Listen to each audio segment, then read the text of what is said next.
All right, today's story is The Great Cherokee Bill, and you'll find this story on pages 274 through 282. All right, a little bit about the story. This story is told from a first person point of view. And when you first read the story, it kind of seems like the author is telling the story. This is a bit of a unique style. Even the beginning paragraph or the beginning section says author's introduction, and it sounds like he's telling his own story. But he's telling the story through one of the main characters, Mr. Stringer, the school principal. And the thing that alerts us to this not being a true story is the main character, Great Cherokee Bill. His tricks that he performs at school are really exaggerated, right? Rather impossible. And this is an indication that the story is what we call a tall tale.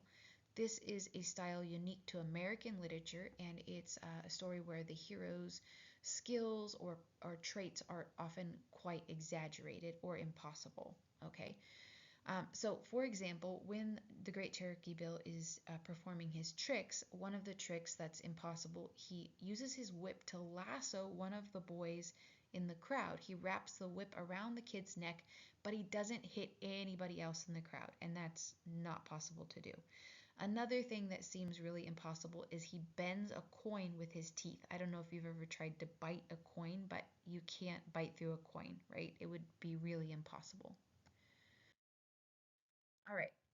So the main character here, the Great Cherokee Bill, he comes to the school and he introduces himself as a performer.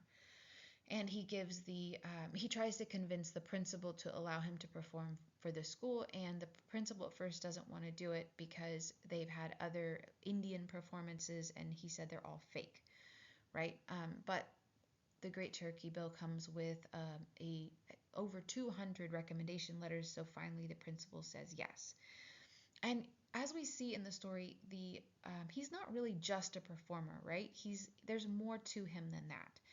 So, for example, he gets the bad boys, as he calls them. He talks to them patiently and he gets them to calm down, right? And so they become part of the show, and now they're listening to him. He's also able to convince some of the parents who are not really excited about the school. They think it's a big sham.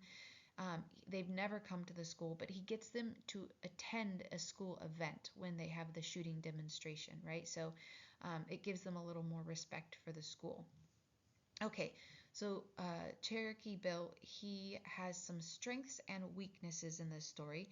Some of his strengths, he's very skillful, right? He can cut paper with the whip, he balances a ladder with a boy on top, he bends the coins with his teeth, and he demonstrates incredible shooting skills that even impress some of the men in the area who are really good hunters, right? So even though some of these are exaggerated, he still shows a lot of skill, right? And he also is very perceptive. He can identify the bad boys immediately without anybody telling him. However, he has some weaknesses. He's pretty prideful. He introduces himself as the Great Cherokee Bill, right? So you wouldn't normally want to call yourself great or amazing, right? He's also pretty aggressive. He treats the bad boys rather aggressively when this would never be allowed in a real school. Okay, some literary devices, concrete language. This is language that appeals to your five senses to describe something. Okay, this gives the reader a better mental picture. It helps you envision what's happening in the story.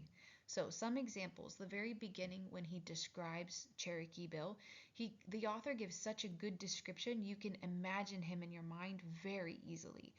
For example, a tall, olive-complected man of about 35. His moist, jet-black hair didn't reach his shoulders. His teeth were white, strong-looking, and far apart. The green and black checked, loose-fitting lumber jacket gave his shoulders a broad appearance. The rattlesnake skin belt girded tightly made his waist look small.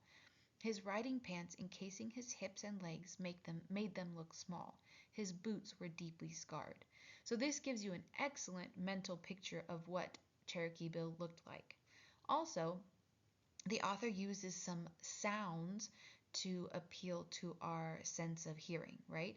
The 16-foot long whip cracked like a rifle, and that's also a simile. The students screamed with laughter, so you can imagine that. The whip made a ripping sound. So all these give you a good mental picture.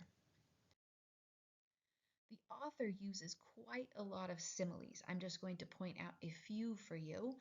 Like a flash, the Indian shot out from the auditorium and then stopped suddenly like a car locking four wheels. So you can imagine if all of a sudden when you were driving, all four wheels of the car locked, your car would stop really fast. All right.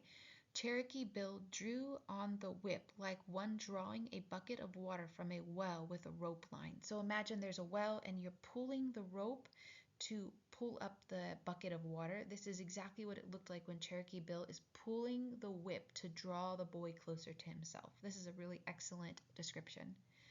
All right, hyperbole or exaggeration. Girls are never bad. This is obviously an exaggeration, right? And it seemed to me the whole country had turned out. So obviously the whole country hadn't come, but it seemed to the speaker that everyone had come, just showing you that there's a large crowd. All right, and then a flashback when they're talking about custard pie and how he had been in school for so long, and the story about how he would sneak into the cafeteria and steal pies. And a metaphor, it said thunderous laughter. So it's comparing the laughter to thunder without using like or as. Okay, I hope you guys really enjoyed that story. Let me know if you have any questions.